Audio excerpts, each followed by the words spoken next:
পিসিমা বলছে কদিন ধরে আমার এই পিছন থেকে আসাই হয়নি, দেখাও হয়নি। কৃষ্ণা পুঁই হয়তো রান্না করো। এই যেগুলো হয়েছে এগুলো ভেঙে নিই। এইগুলো হ্যাঁ, এই যে পুঁই মিচড়িগুলো ভেঙে নিই। আর কিছু পাতা নেবো তার সাথে। তুমি তো খেতে আনালো না, তুমি ধরো হাতে ভেঙে দিয়ে তুমি।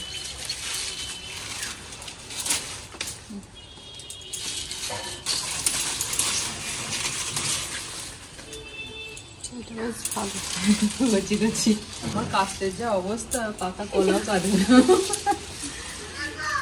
ধার দিতে হবে। মা এসো,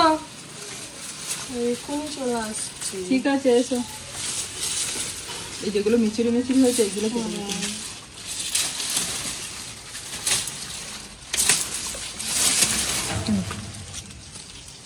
এই একবেলার মধ্যেই রান্না করবো। এই দেখুন কত মিচুরি ধরেছে আমাদের পুঁই গাছেতে। আজকে ইলিশ মাছের মাথা দিয়ে মিচুরি রান্না করবো, পুঁই মিচুরি।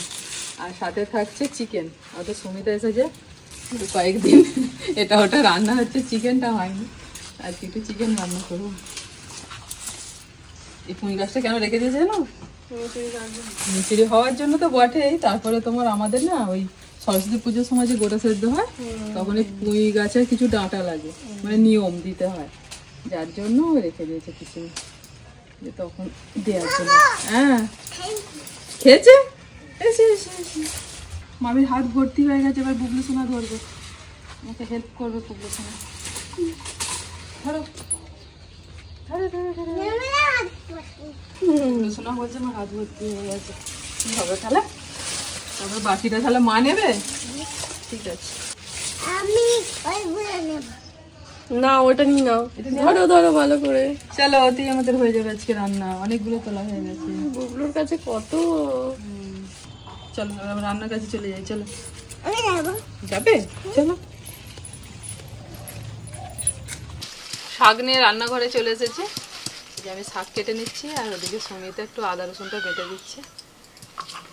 শীতকাল এলে পুঁই গাছেতে মিচুরিগুলো হয়, এত সুন্দর, বেশ ভালোও লাগে।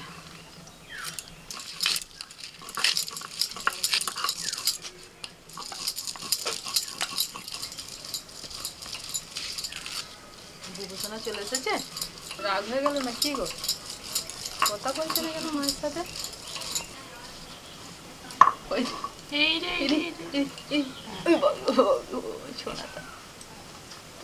তুমি কার সাথে এলো? বাবার সাথে এসেছো?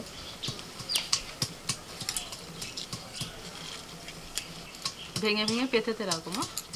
আমার বুবলু খেতে মাঝে মাঝে মাথাটা খারাপ হয়ে যায়। হ্যাঁ ওটা নেবো না, ওই শুধু পুঁই মিচুরি গুলো নেবো। বড় এটা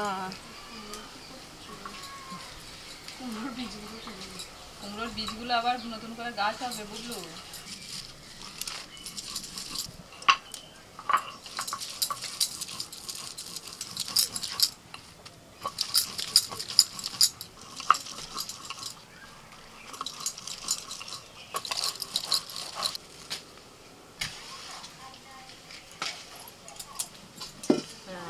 মাইমার কোলে বসে দিয়ে বুবলু সোনা রান্না দেখবে আজকে, ঠিক আছে? আগের দিনে আমাদের ইলিশ মাছ হয়েছিল, তো ইলিশ মাছের মাথাগুলো রাখা ছিল, কারণ যে রান্নাটা করেছিলাম ইলিশ মাছ দিয়ে, তাতে মাথার লেজাগুলো চলে না, শুধু রিং পিসগুলো দিয়েছিলাম, মানে চাকাগুলো। আর মাথা লেজাগুলো ছিল, লেজা তো ভাজা খাওয়া হয়ে গেছে, একটাই আছে, আর মাথা তিনটে রেখে দিয়েছিলাম আজকে পুঁই শাক বানাবো বলে। পিসিমা কদিন ধরেই বলছে, কারণ সব মাছের মাথা আপনি আলাদা করে বাজারে কিনতে পাবেন, কিন্তু ইলিশ মাছের মাথা আলাদা করে কেনা যায় না। তুমি করেছো তো? ভুলে গেছো কি করেছে?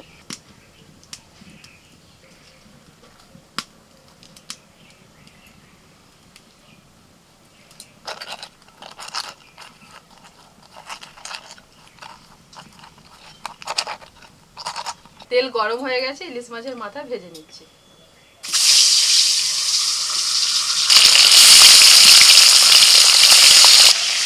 পিসিমা ইলিশ মাছের মাথা দিয়ে যা রান্না হবে সব খাবে, কিন্তু অন্য মাছের মাথা দিয়ে যদি কিছু রান্না হয় আমি খাবে না। ইলিশ মাছ দিয়ে যা রান্না করবো আমি খাই।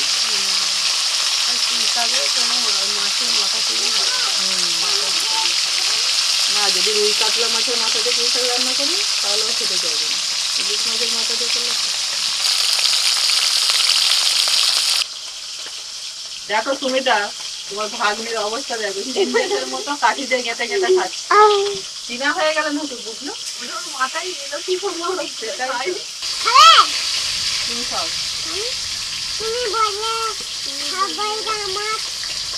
এই আর কি তোকে বলেছি, তাকে শুনতে দেবে না। আমার থাক, আমি খাবো।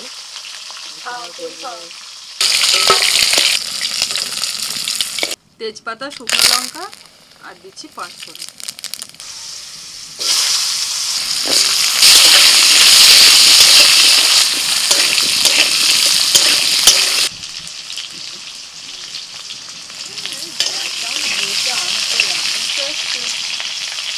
কাশিতে গেলে আমাদের খাওয়া হয়ে গেল। আলুটা একটু ভেজে দিয়ে দিচ্ছি আদা বাটা,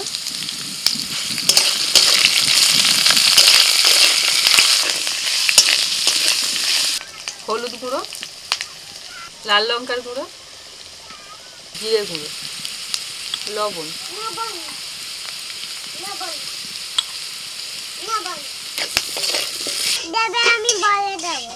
এবার দিয়ে দিচ্ছি শাক। তো আমি যা মশলা দিচ্ছি বুবলু সোনা বলে দিচ্ছি, এবার থেকে সব বুবলু সোনাই দেবে বলে, তাই তো? আমাকে আর বলতে হবে না। ও আমি সব কথা শিখে গেছি।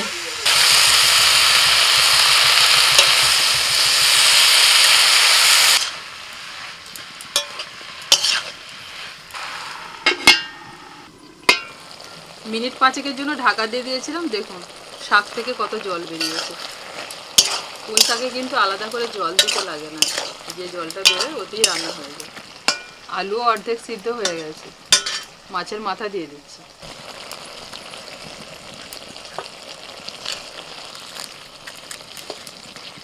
গুঁড়োগুলো এইভাবে ভেঙে ভেঙে শাকের সাথে মিশিয়ে দিতে হবে।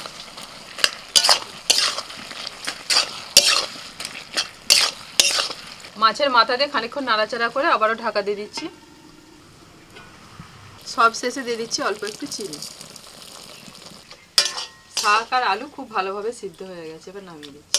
খুব কম সময়ের মধ্যে কত তাড়াতাড়ি পুঁই শাক রান্না হয়ে গেল।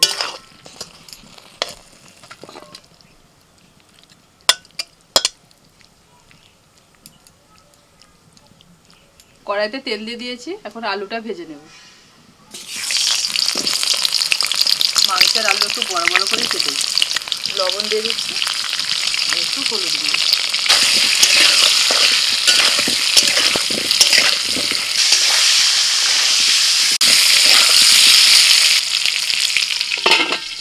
এবার চিকেনের মধ্যে দিয়ে দিচ্ছি হলুদ গুঁড়ো, ধনে গুঁড়ো,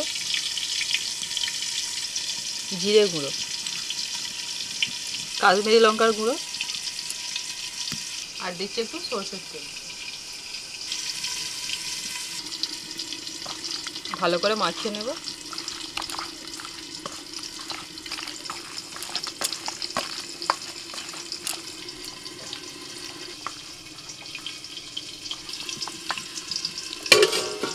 মাংসর আলু একটু এরকম লাল লাল করে ভেজে নিলে না স্বাদটা বেশি ভালো লাগে।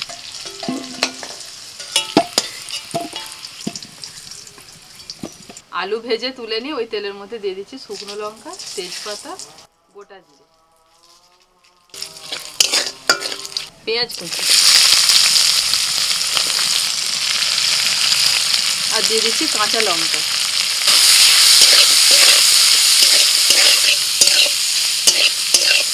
নাড়াচাড়া করে ভাজতে ভাজতে পেঁয়াজটা অর্ধেক ভাজা হয়ে গেছে। ঠিক পেঁয়াজটা এইরকম ভাজা হবে, এই সময় এই ম্যারিনেট করে চিকেনটা দিয়ে দিচ্ছি।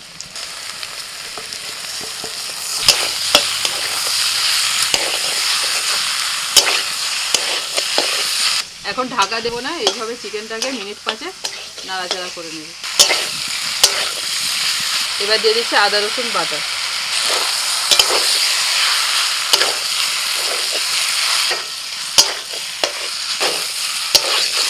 টমেটো কুচি,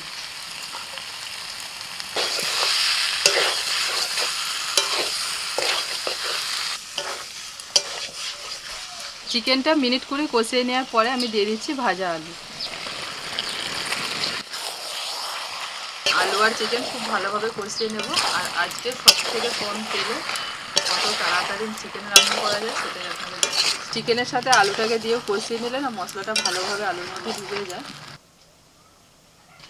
ঢাকা দিয়ে দিয়ে কষাতে কষাতে দেখুন চিকেন থেকে জলও বেরিয়েছে আর চিকেনটাও কষানো হয়ে গেছে, সাথে কিন্তু আলুটাও অনেকটা সিদ্ধ হয়ে গেছে। দেখুন আলুটা গেঁথে যাচ্ছে।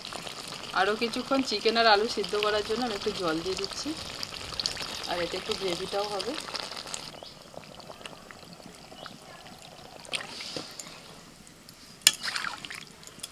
এবার ঢাকা দিয়ে মিনিট 15 রান্না করে নেব।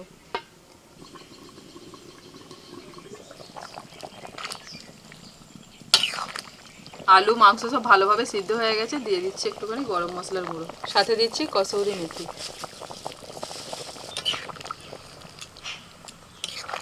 ভালো করে মিশিয়ে দেব।